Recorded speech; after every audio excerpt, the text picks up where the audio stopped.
Aminkan Engkau Allah El Shaddai yang memberkati kami. Engkau Allah yang lebih dari cukup.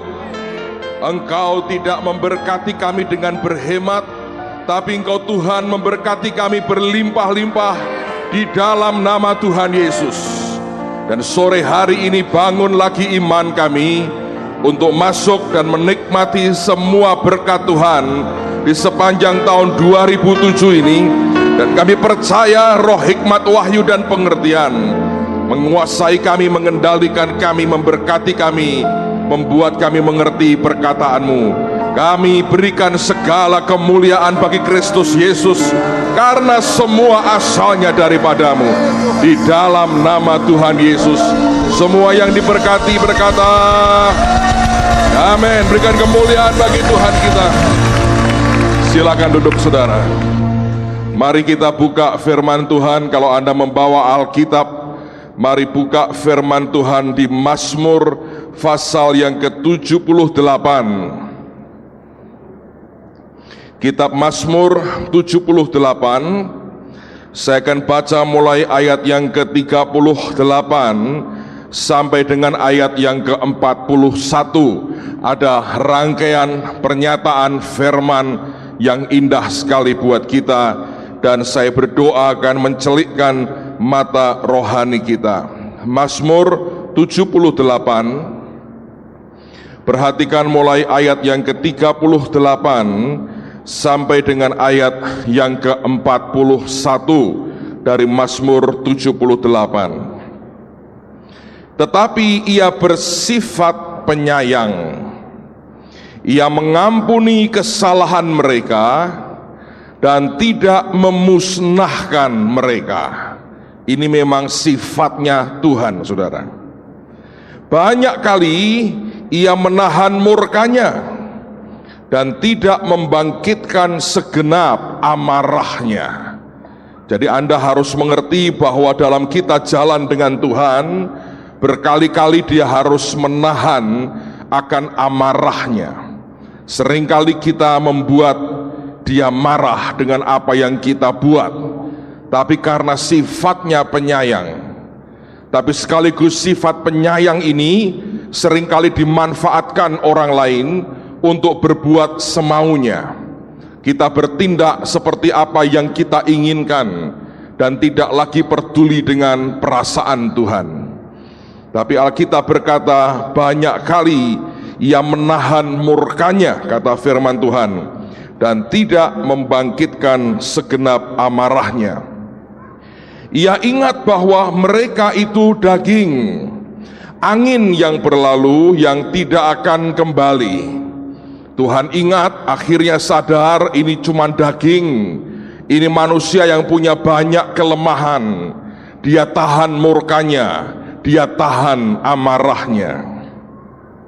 Ayat yang ke-40, berapa kali mereka memberontak terhadap dia di padang gurun, dan dikatakan menyusahkan hatinya di padang belantara. Ini berkali-kali kalau kita mau jujur, semua perkataan, sikap kita, tindakan kita, cara berpikir kita, perilaku kita membuat susah hati Tuhan. Tiap kali bertemu lihat kita hatinya sedih, hatinya susah.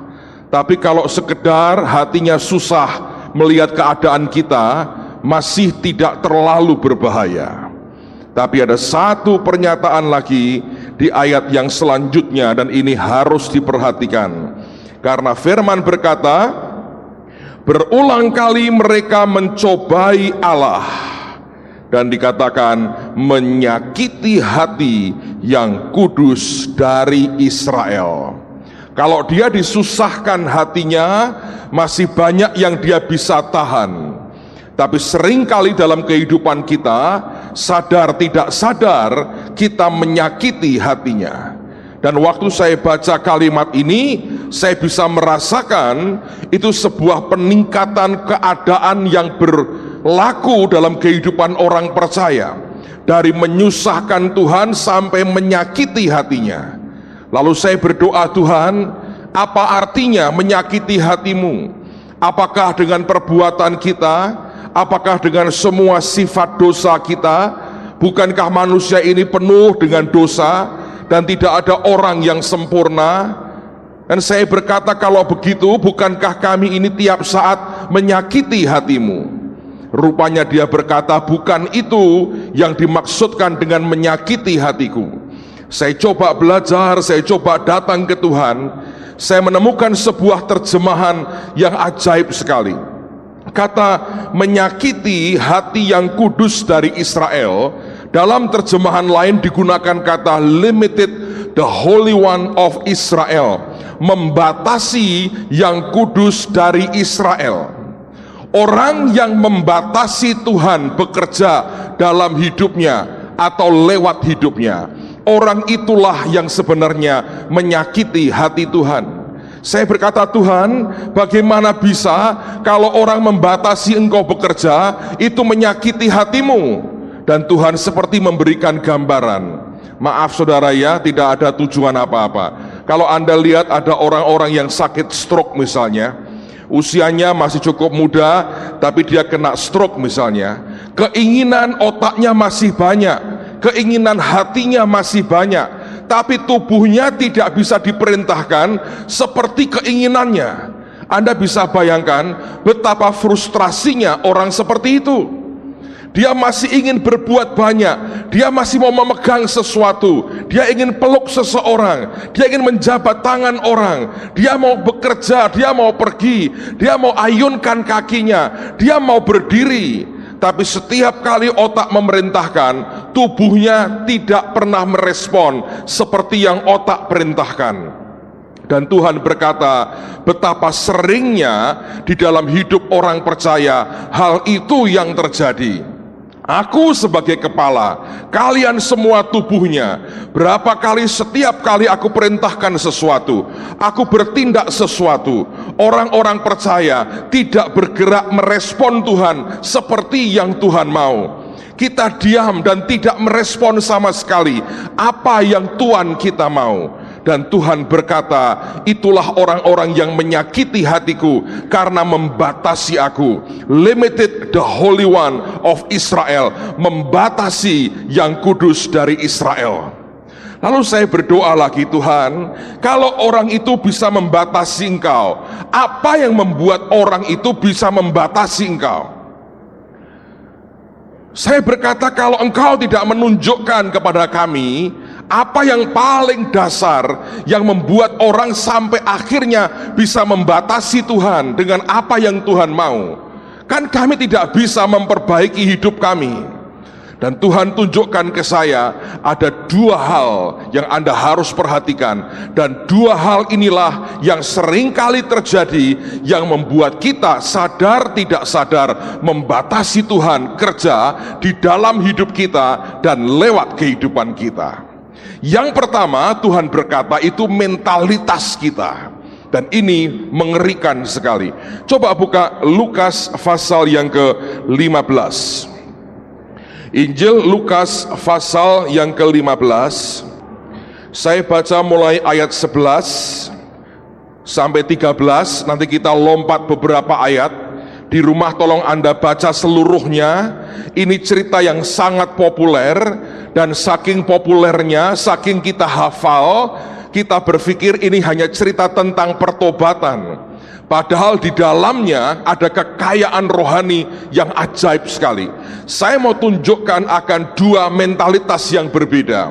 Selama ini kita banyak bicara tentang si bungsu yang murtad dan akhirnya bertobat kembali. Tapi saya mau tunjukkan bagaimanapun anak bungsu ini punya mentalitas yang berbeda dengan anak sulung.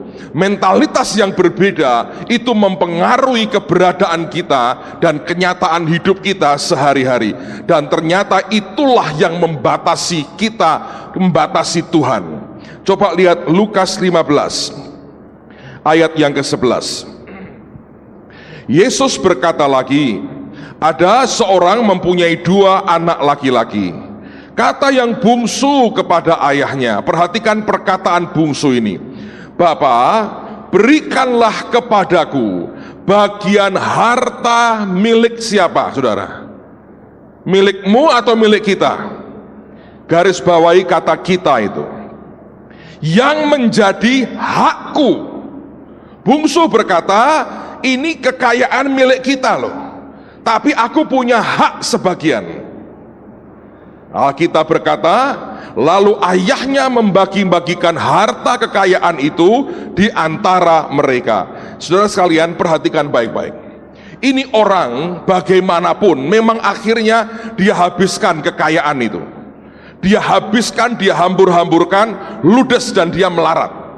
Tapi di awal minimal si bungsu ini orang yang punya mentalitas yang berbeda dengan kakaknya. Dari awal dia tidak pernah berkata, Bapak itu hartamu. Dia berkata, itu harta kita. Aku ini anak punya hak loh. Ini kekayaan yang kau punya, itu harta milik kita loh. Pak, dia berkata, itu milik kita. Memang dia kurang ajar, bapaknya belum mati, warisannya sudah minta dibagi.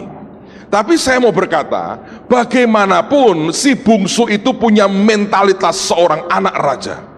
Mentalitasnya berkata, ini harta milik kita.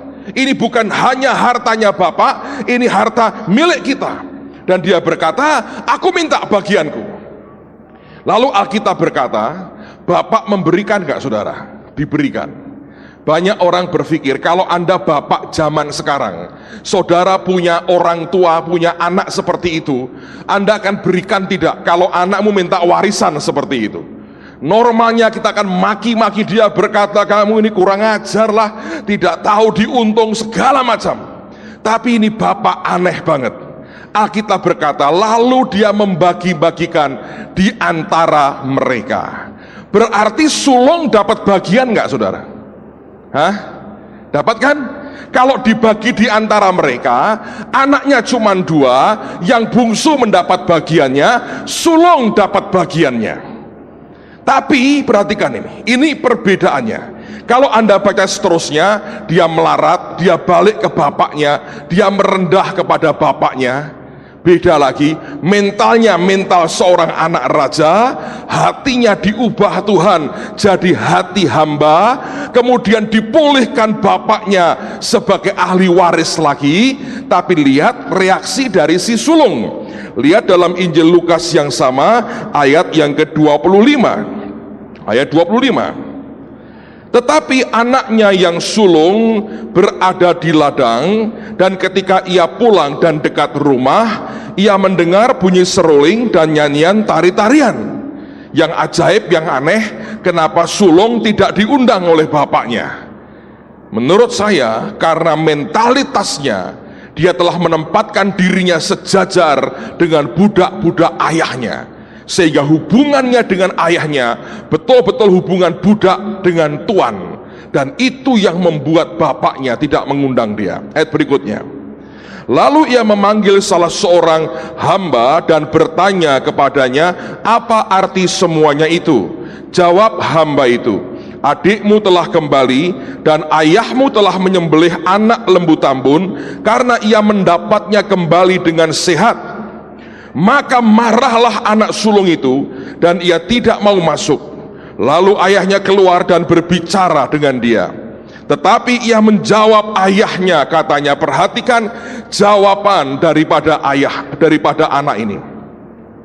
Telah bertahun-tahun aku melayani Bapa, dan belum pernah aku melanggar perintah Bapa. Saya mau tanya, siapa di sini yang berani berkata Anda tidak pernah melanggar perintah Tuhan? Coba angkat tangan. Enggak ada, saya juga tidak akan. Semua kita pernah melanggar perintah Tuhan, betul kan? Kemarin aja saya baru melanggar apa? Lalu lintas. Sudah merah, sepi, zoom. Sorry Tuhan. Ngelanggar nggak sebetulnya? Ngelanggar. Lah kok bebas Pak? Nggak ada polisi. Tanya kenapa? Hanya taat kalau ada yang lihat, katanya. Ya kan saudara ya? Jadi kan semua kita ini ngelanggar. Manusia ini nalurinya berdosa. Ada yang kelihatan imut banget wajah tanpa dosa, dalamnya itu sebetulnya sama saja. Imajinasinya kotornya juga mengerikan. Tapi kalau lagi mengkonseling orang kayak malaikat Gabriel begitu bagus, tapi ini otaknya kotor juga. Dan Tuhan ngerti loh. Sambil ngonseling orang, hatinya ngumpat-ngumpat, kurang ajar, wong kok ngene mati. Ayo, saya mau tanya, itu jahat nggak sebetulnya? Tapi sulung ini berani berkata, telah bertahun-tahun aku melayani Bapa dan belum pernah aku melanggar perintah Bapa. Hebat loh. Kalau ada orang sudah berani berkata, aku ini benar, aku tidak pernah melanggar, aku ini pihak yang benar, itu sebetulnya bahaya loh saudara. Teruskan, apa yang terjadi? Nah ini tapi ceritanya nelongso banget orang ini saudara. Karena Alkitab berkata, telah bertahun-tahun aku melayani Bapa dan belum pernah aku melanggar perintah Bapa, tetapi kepadaku belum pernah Bapa memberikan seekor anak kambing, bahasa Jermannya cempe, tahu cempe, bahasa Jawa itu, untuk bersuka cita dengan sahabat-sahabatku. Bayangin si bungsu tiap hari bukan cuma anak kambing, mbok kambing, pak kambing dibantai juga sama dia. Bukan hanya kambing, sapi dia makan, babi kagak memang saudara. Tapi yang lain dia bisa makan, dia habiskan berfoya-foya, bertobat, balik, diangkat lagi. Saudara pilih mana coba? Sulung atau bungsu? Coba saya mau tanya. Hah? Itu surga dapat, dunia juga dapat loh saudara. Nah, saya tidak ngajari Anda begitu nanti kalau tidak bisa balik, karena bertobat pun itu anugerah. Kalau Anda sengaja, oke saya akan murtad Pak, nanti saya balik kayak bungsu, ya kalau bisa. Tapi minimal ini orang punya mentalitas oke banget. Dia jatuh, berubah hatinya, dia merendah sebagai hati hamba, dinaikkan oleh bapaknya. Tapi sulung ini kesian. Dia berkata bertahun-tahun aku melayani Bapa dan belum pernah melanggar perintah Bapa, tapi Bapa nggak pernah berikan kepadaku anak kambing untuk aku bersuka cita. Ayo saudara, ngamuk kan? Ayat berikutnya, ayat 30. Tetapi baru saja datang anak Bapa yang memboroskan harta kekayaan Bapak. Saya mau tanya, yang diboroskan ini hartanya bungsu sendiri atau hartanya bapaknya? Hah? Bungsu kan? Kan sudah dibagi. Loh ya toh, kalau saya berikan buku ini ke Pak Ardian, Pak Ardian saya berikan buku ini ke Bapak, terus dia bakar misalnya buku ini, atau dia berikan ke orang lain, saya nggak bisa berkata bukuku dibakar Pak Ardian. Enggak, ini bukunya dia karena sudah saya berikan. Waktu pembagian warisan selesai, tapi mentalitasnya berkata kita memang nggak bisa apa-apa, kita memang tidak punya apa-apa, semua milik bukan milik kita, kita nggak punya hak. Itu mentalitas saudara, mentalitas yang membuat kita nggak bisa nikmati apa yang Tuhan berikan dalam kehidupan kita. Dan dia berkata itu memboroskan harta kekayaan Bapak. Salah. Memang tadinya milik bapaknya yang kerja, tapi itu milik bersama, dia ambil haknya. Bapaknya tidak dipaksa untuk memberikan kepada bungsu yang menjadi haknya bungsu. Anda lihat mentalitas yang berbeda. Yang seorang begitu berani berkata ini milik kita, mana bagianku? Yang seorang sangat ketakutan berkata itu milikmu, aku tidak bisa sentuh sama sekali. Mentalitasnya berbeda, pengertiannya berbeda. Saya ulang lagi, tapi baru saja datang anak Bapak yang telah memboroskan harta kekayaan Bapak bersama-sama dengan pelacur-pelacur, maka Bapak menyembelih anak lembu tambun itu untuk dia. Ngamuk toh, cempe rak dikei gudel disembelih, gitu kira-kira saudara ya, bahasa sehari-harinya. Kata ayahnya kepadanya, anakku, engkau selalu bersama-sama dengan aku, dan segala kepunyaanku adalah kepunyaanmu. Lo kalau mau kambing guling disembelih dong. Masa aku kok ngurusi cempe, ngeret-ngeret kambing? Ya sembelihlah, itu milikmu, nikmatilah. Tapi mentalitasnya dia nggak ngerti itu. Seringkali oleh karena kita tidak mengerti apa yang Tuhan katakan, sehingga itu mempengaruhi mentalitas kita yang selalu berkata, enggak mungkin, enggak bisalah Tuhan, itu untuk orang lain lah yang luar biasa, aku enggak mungkin seperti itu, enggak bisa Tuhan, enggak bisa. Dan kalau terus seperti itu, Anda akan rugi loh. Saudara akan membatasi Tuhan. Teruskan lagi. Kita patut bersukacita dan bergembira karena adikmu telah mati dan menjadi hidup kembali. Ia telah hilang dan didapat kembali. Dan tidak pernah jelas apakah sulung mau masuk ke pesta itu atau tidak, karena ada banyak sulung-sulung yang harus memutuskan sendiri tetap di luar atau masuk pesta di dalam. Ketika saya baru pertama-tama bertobat, saya sering dengar kesaksian cerita ini. Ada seorang anak yang merantau ke luar pulau.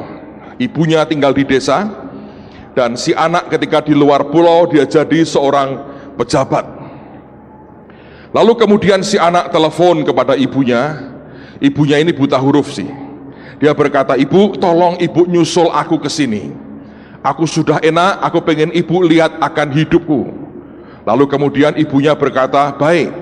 Terus naik apa nak?" "Naik kapal bu." "Ya, nanti aku belikan tiket buat ibu." Gak lama dikirim tiketnya saudara. Si ibu lihat tiketnya, dia tanya kepada temannya, "Ini tiket apa?" "Tiket kapal, tanggal berapa?" Jelas semua. Lalu kemudian pada harinya si ibu ini mulai mau berangkat. Dia berpikir, aku butuh 4-5 hari di laut, aku harus siapkan bekal buat aku untuk makan selama di kapal. Kalau jajan akan mahal, anakku tidak kirim aku duit, jadi aku hanya orang desa biasa. Aku punya tiket untuk sampai ke pelabuhan di luar pulau itu, tapi aku tidak punya uang lebih. Jadi hari itu dia menanak nasi, dia nyiapin abon, dia ambil dendeng yang masih ada, dia rebus beberapa telur, kemudian dia ambil jerigen kecil, dia isi dengan air minum. Zaman itu belum ada aqua, belum ada handphone, belum ada apa-apa. Jadi dia bawa perlengkapannya, kemudian dia berangkat ke pelabuhan diantarkan oleh kerabatnya. Dia masuk, diberi sebuah ruangan, kamar yang dia tidur sendirian. Dia berkata, waduh lumayan ini, kamarnya enak, dingin, ada AC-nya, spraynya putih, bersih. Dan tidak lama kapal itu berangkat. Setelah sekian jam berangkat, tibalah siang hari. Dia dengar ada bunyi lonceng tertentu. Dia melongok keluar jendelanya, dia lihat orang-orang jalan beriringan menuju ke tempat tertentu. Dia berkata, ada apa ya orang-orang ini?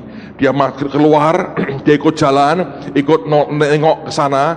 Dilihat orang-orang itu pada masuk ke ruang makan. Ruangannya gede, makannya prasmanan. Mereka makan dan dia berkata begini, aku orang desa, mesti irit, aku tidak punya uang.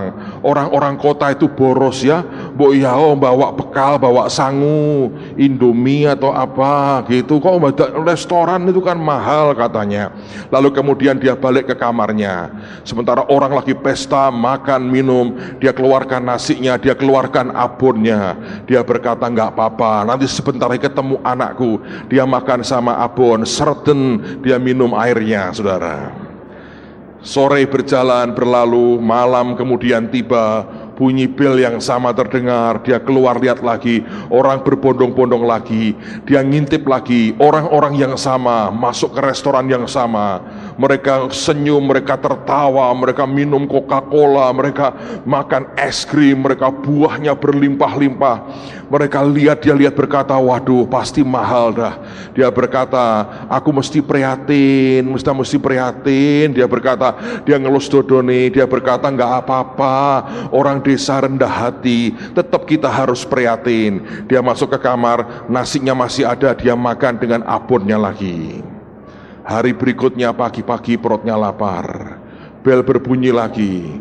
Keluar lagi dia lihat orang berbondong-bondong, dia berkata, wong kok kerjane jajan terus, orang gak kerjaannya kok jajan terus di restoran, tidak sehat, banyak vitsinnya, mengandung lemak, harus kayak aku orang desa, prihatin katanya. Dia buka nasinya sudah basi, dia buang nasinya, abone dendengnya digadu dengan abone, kok anu ya manis banget, dikasih minum. Siang hari dia dengar bunyi lagi, dia berkata, mangan meneh katanya. Tapi aku juga lapar, telurnya mulai dimakan, sereden lagi, dia minumin lagi, saudara. Setelah hari yang kedua, semua bekalnya habis, tinggal air minum yang masih ada. Dia berkata, enggak apa-apa, orang desa biasa prihatin, yang penting sebentar lagi ketemu anak saya, pokoknya harus kuat, biasa tirakat, puasa tidak masalah. Dia berkata begitu. Hari-hari berikutnya, pagi-pagi bunyi bel lagi, anak-anak lari-lari. Dia berkata, mama aku mau roti, mama aku berkata begini. Dia berkata, anak sekarang manja, mangan roti, zamanku makan tiwul karo sego jagung, ora opo-opo, roti kayak londo, katanya begitu. Dia berkata, enggak apa-apa. Dia masuk kamar, dia berkata, dia lihat duitnya enggak ada. Dia berkata gini, sudahlah, pokoknya tak kasih minum aja. Dia kasih minum yang banyak, blending juga perutnya. Siang hari bel berbunyi lagi, orang ribut lagi, anak-anak teriak, mama kali ini aku minta sate. Dia cuma nelan ludahnya, dia berkata, ngiming-ngimingi, memang mentah-mentah aku melarat, teran duit, sate digembar-gembor ke, katanya begitu. Dia berkata, minum saja. Dia minumi lagi, melending lagi perutnya, saudara. Berhari-hari dia hanya minum air. Sampai akhirnya tibalah di pelabuhan, dan hari terakhir kapal diombang-ambingkan ombak, goyang sana goyang sini, dan dia sudah mulai mabuk, perutnya penuh air, ikut goyang sana goyang sini. Kalau nasi itu padat, kalau air ikut goyang sana goyang sini, air di luar goyang, air di dalam goyang juga. Akhirnya selesai, dia sampai di pelabuhan. Kemudian pelan-pelan dia turun, saudara. Dia keluar, lemes badannya. Beberapa hari tidak makan, hanya minum air, pucat mukanya, jalan sambil gemetar. Kapten kapal lihat, ibu sakit. Iya kapten. Loh kenapa ibu sakit? Ya habis, maaf ya kapten ya, orang desa, saya nggak diberi uang sama anak saya. Ini loh kapten, dia keluarkan dari kenditnya, saudara. Ini loh, cuma noceng katanya. Kalau uang 2.000 kan nggak cukup toh kapten, tuh beli dimakan di situ. Lah terus ibu gimana? Ya bekal saya habis, saya minumi air terus. Jadi ibu tidak makan sama sekali? Tidak kapten. Coba lihat, saya lihat tiketnya. Lihat tiketnya, dibaca. Loh, ibu itu dibelikan tiket VIP. VIP itu apa kapten? Itu lemper campur apa ya kapten? Loh VIP itu very important person. Lah itu apa meneh kapten? Aku tidak tahu. Ibu orang penting. Bukan kapten, yang penting itu anak saya bupati di situ. Saya cuma mboke tolene itu, saudara. Nggak apa-apa, saya nggak ada penting. Loh tapi ini ibu dibelikan tiket VIP. Ini sudah termasuk makan, dan ibu harusnya makan satu ruangan dengan saya, karena hanya beberapa orang yang bisa beli tiket VIP. Ibu boleh makan sampai kenyang, sampai puas, sudah dibayar oleh anak ibu. Hah, katanya. Lalu saya ikut nyusul, bilang, dapur tutup bu, ya turun aja. Dia turun sambil berkata, ya ngerti ngono aku mangan, katanya begitu. Saudara bisa ngerti nggak? Kadang-kadang kita berpikir oke sih ya, kita mau tapi seringkali karena pengertian kita, understanding kita nggak memadai, dan kemudian itu mau merambah sampai kepada mentalitas kita, sehingga apapun yang sebenarnya Tuhan sediakan buat kita, kita sudah kehilangan begitu banyak yang Tuhan sebetulnya berkata, aku sediakan buat kamu. Sulung ini berkata, bagaimana pak, anak kambing aja aku gak dapat. Bapaknya berkata, milikku itu milikmu nak, engkau boleh buat, engkau boleh ambil, engkau boleh nikmati. Adikmu, kasarnya nih, adikmu yang ngabisin buat foya-foya aja aku beri kok. Tapi di mana masalahnya? Masalahnya di mentalitas kita. Seringkali kita berpikir, gak bisalah, Nggak mungkin lah. Wah, tidak bisa lah, nggak mungkin Tuhan. Aku mau apa lagi? Nggak bisa. Saya berkata, firman berkata, I can do all things through Christ which strengthen me. Aku sanggup melakukan segala perkara bersama Kristus yang menguatkan aku. Memang kalau bukan Kristus yang kuatin kita nggak bisa. Kita nggak bisa. Sejujurnya banyak orang membatasi Tuhan karena mentalitasnya. Saya berdoa di tengah-tengah kita akan muncul orang-orang yang mentalitasnya diperbaharui Tuhan. Belajar seperti yang Tuhan mau. Hal yang kedua, mari kita buka di Matius pasal yang ke-14. Injil Matius pasal yang ke-14. Lihat mulai ayat yang ke-22. Matius 14. Perhatikan mulai ayat yang ke-22. Matius 14:22.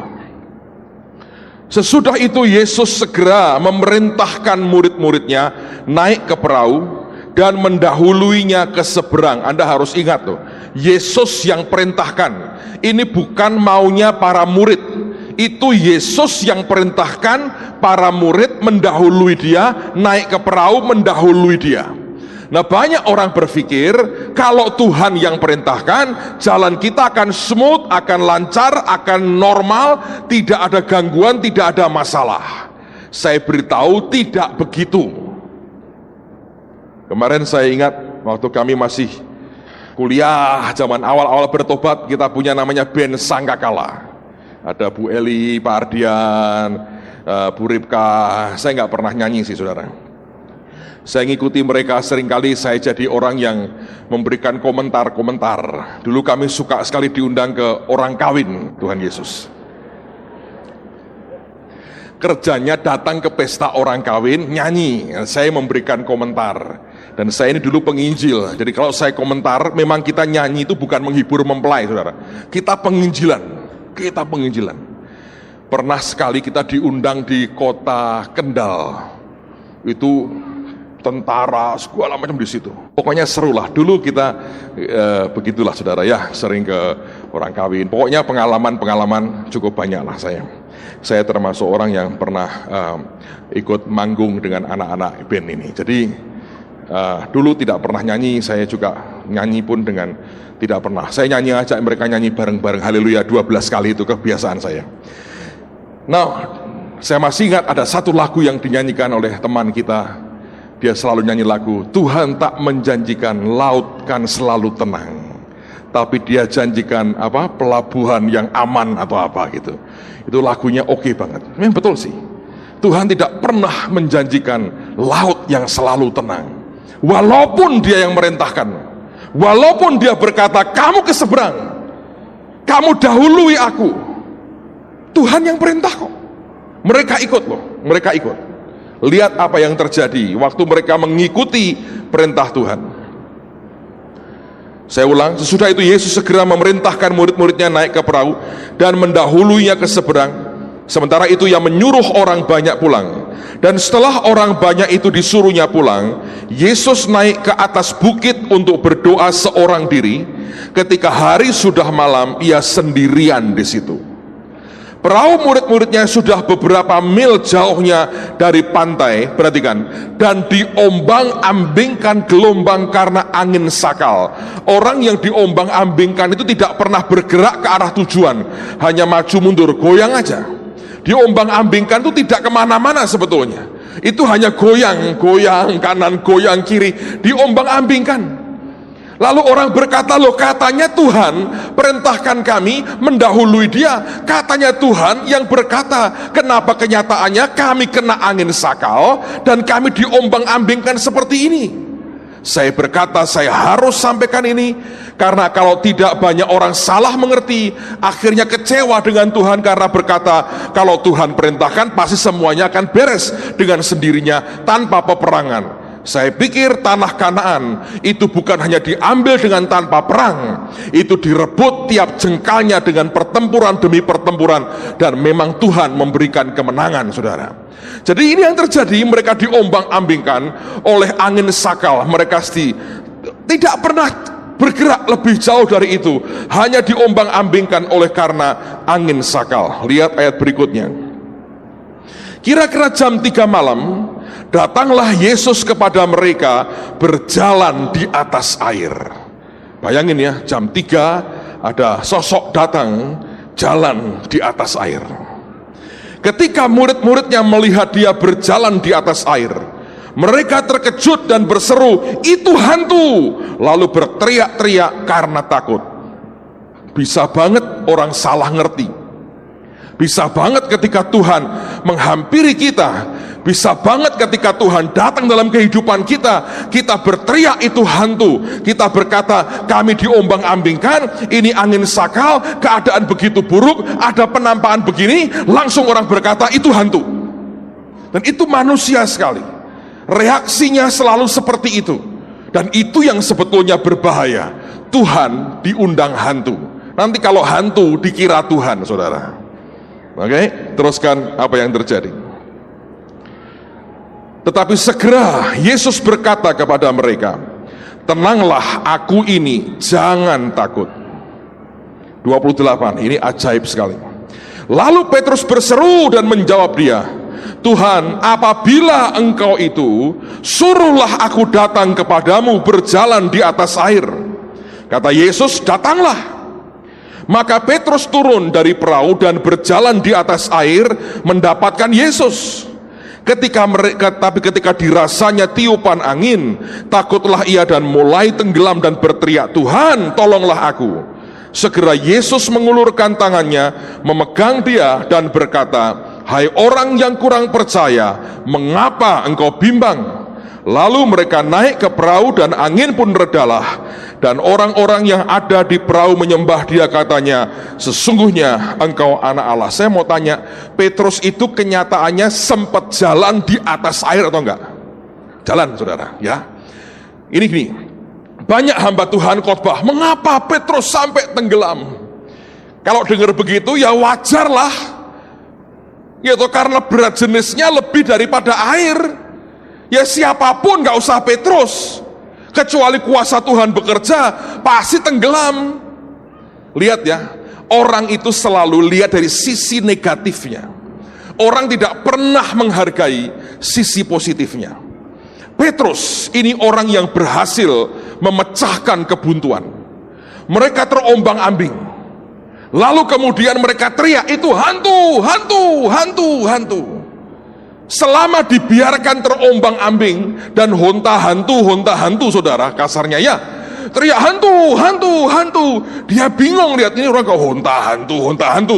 Dia teriak, dia berkata, "Apabila engkau itu Tuhan, suruh aku datang kepadamu dan jalan di atas air. Kalau cuma berenang kerjaanku, tapi aku mau kayak kamu, jalan di atas air." Seseorang yang berani ambil resiko dan keluar dari perahunya dan mulai bergerak dan mulai melangkah, itu orang akan memecahkan kebuntuan dan hidupnya akan dipakai Tuhan dan tidak membatasi Tuhan. Sebaliknya kalau kita biarkan, kita hanya terombang-ambing dan teriak hantu, hantu, hantu, hantu, mau sampai kapan honta hantu seperti itu? Sedang Tuhan berkata, "Ini aku." Toh orang gak percaya juga. Tapi ini yang sering kali terjadi. Manusia selalu melihat akan semuanya dari kacamata negatifnya. Dan orang tidak pernah berani keluar dari zona nyamannya. Kita hanya suka teriak. Tapi tidak pernah berani kita melangkah berkata, "Aku mau bergerak, aku mau melangkah Tuhan, aku mau keluar supaya kebuntuan ini dipecahkan dalam kehidupan kita."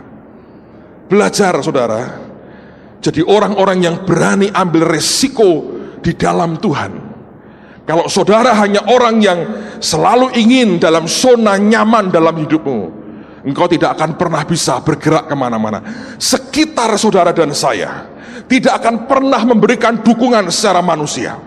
Manusia akan menarik Anda balik berkata, "Jangan keluar, jangan keluar. Mari terombang-ambing saja dengan honta-hantu." Tapi ada orang yang berani berkata, "Aku mau keluar." Saya belajar dalam hidup saya bertahun-tahun. Kalau Anda mencari approval, persetujuan, dukungan dari manusia untuk sesuatu yang besar dalam hidupmu, seringkali kau tidak akan pernah dapat. Orang-orang yang mulai keluar dari kotaknya, dari perahunya, dia akan terima hujan kecaman dan kritik yang mengerikan sekali. Tapi hanya orang-orang yang berani akan jadi orang-orang yang dipakai Tuhan. Dunia ini selalu lihatnya negatif banget. Dari pagi saya cerita, saya ingat pengalaman tahun 80-an. Pertama kali saya menerjemahkan orang khotbah, saya beritahu saudara ya, itu kerjaan sungguh-sungguh tidak mudah. Case saya gini, kalau orang ini ngomong, Anda mesti dengerin dengan baik. Kalau Anda kurang bagus listeningmu, Anda mesti baca bibirnya. Kalau terjemahan Morris Cerullo, lihat bibirnya Anda dimarahi, dibentak. Jadi gawat, saya mesti lihat bibirnya di monitor. Dan kalau ngomong kadang-kadang nggak jelas, tapi ada banyak orang tidak masalah. Anda dengerin, masuk di telinga, di otak, diterjemahkan. Terus diolah sedikit, tidak boleh hurufiah ya, diolah, terus Anda ucapin. Begitu Anda ngomong, dia ngomong. Anda ngomong ini, otakmu berkata ngomong ini ngomongan, dia ngomong lagi, dengerin lagi, gitu. Itu kalau nggak biasa konslet saudara, otak error saudara, terus blank linglung begini. Dan terjemahin itu bukan word by word saudara. Seperti ada cerita itu katanya, ada orang menerjemahkan seperti kamus, bapak-bapak, father, dan ibu-ibu and mother. Tonight, malam ini kita akan melakukan we to do permainan games di mana-mana, wherever. Itu ngawur saudara, bukan begitu, itu ngawur. Saya masih ingat ada seorang hamba Tuhan dari Singapura datang. Dan karena dia ini pertama kali saya keluar negeri dibayari loh saudara. Pada waktu itu dia khotbah dan tidak ada yang menerjemahkan. Pak Adi lagi tugas, dia tembak saya begini, kamu terjemahin. Saya ini gini-gini pernah mimpin pujian. Ya, saya pernah jadi song leader loh, sungguhan. Pak Timo juga pernah. Lagunya cuma satu dia, Allah di sini. Sepasti udara segar yang kuhirup katanya. Itu lagunya dia balik dari dulu. Saya dulu mimpin pujian itu juga dadaan saudara. Pak Yeremia almarhum KKR nggak ada yang mimpin pujian. Pak Adi bilang, kamu mimpin pujian. Dengan gemetar tak nekat. Saya ini orangnya kalau sudah kecepit nyokot saudara. Artinya setan yang tak cokot. Apapun tak hadapi, hajar saja. Nah waktu itu saya belum pernah nerjemahin orang. Dan Pak Adi bilang, kamu terjemahin, saya terjemahin. Menurut saya 99,9% terjemahan saya akurat. Dan ini pendeta sejak itu, kalau dia khotbah, dia minta aku yang terjemahin. Not bad loh, saudara, ya toh. Tapi ada satu kata yang saya salah. Dia ngomong tentang Jesus is very gentle. Dia ngomong kata gentle, saya ini bisa blank kata gentle itu. Gentle itu kan lembut, itu bisa blank. Kalau Anda blank, entah tegang, entah apa, saya nggak tahu. Pokoknya blank lah. Lalu di pikiran saya yang keluar, gentle itu gentleman. Gentleman itu kan pria dengan kondisi tertentu gitu ya. Itu bisa keluarnya, itu bisa error. Terjemahan saya bisa, Yesus itu sangat gagah, saudara. Nah orang kagak ngerti, yang lain kagak ngerti. Ada satu teman saya ngerti. Saya kerjakan perfect. 99,9% benar terjemahan saya. Saya turun saudara, teman ini berkata, kowe ngawur, gentle kok gagah, gentle itu lembut. Semua yang benar dia lupa. Dia bisa ambil satu yang salah dari ucapan saya. Saudara tahu itu dunia, itu kenyataan dunia. Kalau saudara mengharapkan orang lain memberikan approval kepada Anda, tidak akan pernah kemana-mana. Kita tidak pernah bisa membatasi Tuhan. Kalau kita berani rela berkata, aku akan tembus kebuntuan ini. Kita mesti keluar dari kapal kita. Persoalannya berani nggak kita mulai berkata, ya jalan. Saya saksikan kepada Anda toh. Tuhan ngomong tanggal 1 malam. Dia berkata buat ini, buat itu, buat ini. Dalam 2 hari semua biaya untuk buat klinik dan buat toko rakyat keliling yang ratusan juta ini, Tuhan beri. Sesimpel itu. Kami nggak punya duit loh saudara. Sungguhan. Dan tiba-tiba Tuhan berkata, buat sekolah. Orang berkata, gila, mau dibangun di mana sekolahnya? Saya beritahu, maka Tuhan berfirman, jadilah sekolah. Sekolah itu jadi saudara. Cuma itu aja. Jadi. Nanti Anda lihat, jadi. Tadi pagi kami baru rapat dengan teman yang ngurus, ketemu dengan kepala Diknasnya, semua sudah ditata. Saya bilang bisa. Dan jumlah yang mau mendaftar di sekolah sudah lebih dari 400 orang. Anda bisa bayangin, sekolah nggak mulai cilik-cilian, anak 10, ayo anak-anak menari, rano gitu-gitu. Kita akan buat dari playgroup, TKA, TKB, SD kelas 1, 2, 3, 4, SMP 1, SMA 1. Saya berdoa 2-3 tahun lagi kita punya universitas sendiri. Caranya gimana saya nggak tahu.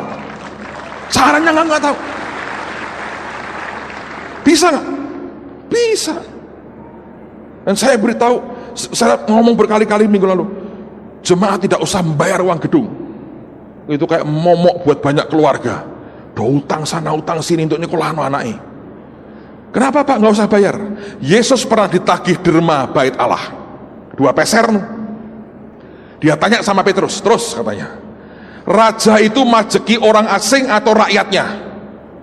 Petrus berkata, orang asing yang dipajeki, jadi bebaslah rakyatnya. Masa keluarga majeki rakyatnya sendiri, kan boceng lito saudara. Dan dengerin baik-baik, ini prinsip loh. Kalau Anda baca di Alkitab, perpuluhan betul itu untuk makan orang Lewi, tapi bukan hanya untuk orang Lewi. Kalau perpuluhan hanya untuk orang Lewi, wah gua kaya raya. Aku sudah kaya sih, limpah dengan banyak harta surgawi. Tapi saya beritahu saudara, kalau itu terjadi hanya untuk kami ini orang full timer, waduh gendut semua nih. Thomas masih langsing sampai sekarang. Tapi kalau Anda baca di Alkitab, perpuluhan itu sebagian dialokasikan untuk janda, orang miskin. Gitu. Kita layani mereka, 2 ribuan orang. Tapi juga ada baca di Alkitab tuh, ada waktunya itu perpuluhan dibawa, dimakan rame-rame loh. Nah seperti apa bentuknya? Ya kita buat begini toh, hadapkan ke Tuhan, kumpulin dulu. Sebagian untuk memberkati anak cucu Anda sekolah dengan baik, tanpa tekanan biaya. Bagus toh, tidak usah mengurangi mutu kan. Itu hari pertama pokoknya semua harus bahasa roh dulu. Nggak ada anak bandel lah, ada bertobat terima Tuhan dulu kan. Vektor khotbah, pemana anak bertobat, kasihkan hengki penuh Roh Kudus, bahasa roh lah, selesai. Hari kedua ayo sekolah dengan baik. Saya percaya bisa. Saudara tahu ya, yang namanya Cambridge, yang namanya Harvard, semua itu asalnya sekolah teologi. Itu Anda jangan mikir itu sekolah sekuler, itu asalnya pertama-tama sekolah teologi. Terus berkembang mereka. Samalah kita mulainya gereja, kita bisa berkembang kemana-mana. Yang penting jangan batasin Tuhan, itu nyakiti hatinya. Nyata. Dan saya nanti kalau Anda lihat apa yang kami akan buat, saya masih rahasiakan. Ini soal nyulap aja, dalam sekejap sekolah itu jadi. Kayak cerita Bandung Bondowoso, saudara. Tapi itu kurang satu ya, ini tidaklah. Tuhan Yesus ini. Amen, saudara. Bisa kok, bisa. Makanya saya bilang kalau ada Anda guru, Anda kepala sekolah, keluarlah dari tempat kerjamu yang gabung aja. Terus terang saya ngomong, keluargamu membutuhkan Anda, lu keluarlah. Daripada susah di sana tertekan, mari ikut nyembah Tuhan tiap hari, ngajar anak-anak dalam atmosfer rohani. Saya terus terang kok. Ini baca Pak, enggak nyulik saya, terus terang. Terutama kalau Anda merasa Pak saya ini guru oke, nah itu penting tuh. Berikan hidupmu buat Tuhan lah saudara. Amen saudara. Gitu dong. Kenapa tidak? Kok Bapak terang-terangan lah saya. Terus mepet waktunya kok saudara. Daripada saya cari orang luar, kita mesti bina lagi begini. Anda kan sudah ikut kegilaan saya bertahun-tahun. Bagus kan? Bisa nggak? Bisa kok, 400 lebih loh. Wow, ajaib tuh. Ajaib. Alkitab berkata, dalam 1 hari sebuah bangsa dilahirkan, kata firman. Dalam 6 bulan sebuah sekolah dilahirkan, kesuwen. Itu, kesuwen itu. Kok bisa? Bisa, saudara. Masa nggak bisa sih? Kalau Tuhan mau, Tuhan yang ngomong, yakinlah pasti bisa. Saya tahu dalam masa nanti tentu ada 1-2 struggle-nya, biasalah itu. Tapi kenapa tidak? Bisa. Saya percaya bahwa sesuatu sedang bergerak dengan cepat di tengah-tengah kita. Orang Amerika buat survei nih saudara ya. Anda kalau sekolahnya orang kaya semua, atau orang miskin semua, tidak ada kemajuan. Yang kaya semuanya rusak, yang miskin semua ini hancur. Di Amerika, yang sekolah orang hitam semua hancur, kena drug, kena apa, hancur. Yang sekolah orang putih semua orang kaya, hancur, hidupnya hancur. Jadi free sex, jadi nggak karu-karuan. Lalu mereka berkata, campur. Yang kaya akan mengerti, ada anak-anak yang tidak punya tapi pinter-pinter. Yang miskin berkata, dia bisa begitu loh, aku bisa. Itu saling, itu luar biasa. Ini dokter ITB loh yang ngomong, saudara. Dan banyak orang suka banget berkata, oh kita mau yang anakku sekolah yang elit.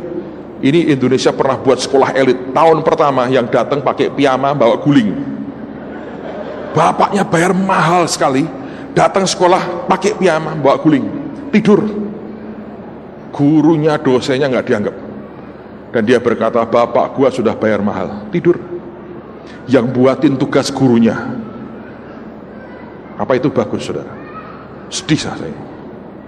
Saya berdoa di tengah-tengah kita, Tuhan beri sesuatu yang solid, yang oke, yang ajaib.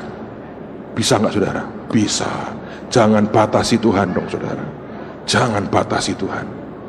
Sesuatu sedang bergerak dengan sangat cepat di tengah-tengah kita. Saya berdoa, kita tidak menyakiti hati Tuhan. Ayo bergerak bersama-sama untuk kemuliaan nama Tuhan kita.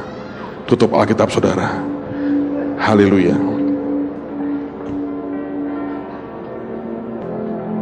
Mari berdiri sama-sama. Dia sanggup, dia sanggup. Percaya bahwa Tuhan sanggup. Apapun pergulatan hidupmu, jangan batasi Tuhan. Dia Tuhan yang sanggup tolong saudara. Saya tidak tahu cara Tuhan masing-masing buat kita, tapi saya percaya dia sanggup tolong kita dalam anugerah Tuhan yang luar biasa. Mari semua angkat tangan. Thank you Lord. Dia sanggup, Yesus sanggup melakukan perkara yang besar. Dia sanggup, Yesus sanggup memulihkan yang terluka, menyembuhkan yang menderita. Dia sanggup memulihkan hidupmu. Dia sanggup, Yesus sanggup melakukan perkara yang besar. Dia sanggup, Yesus sanggup memulihkan yang terluka, menyembuhkan yang menderita.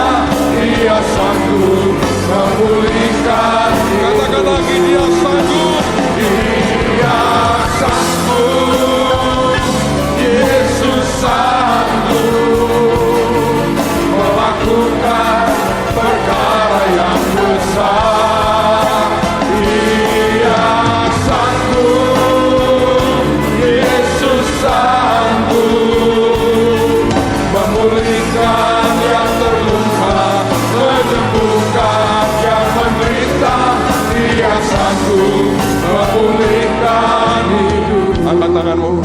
Dan di dalam nama Yesus, kesanggupan Tuhan turun di tengah-tengah kami. Tuhan, kami patahkan semua mentalitas yang menghalangi roh Tuhan bekerja. Engkau alirkan keberanian untuk keluar dari kapal-kapal kami, zona nyaman kami, dan bertindak seperti yang Tuhan mau. Dan Engkau memberikan kesanggupan kepada kami, Tuhan. Engkau berikan kesanggupan kepada kami. Kesanggupan Tuhan turun malam ini. Di dalam nama Tuhan Yesus, kesanggupannya turun. Haleluya.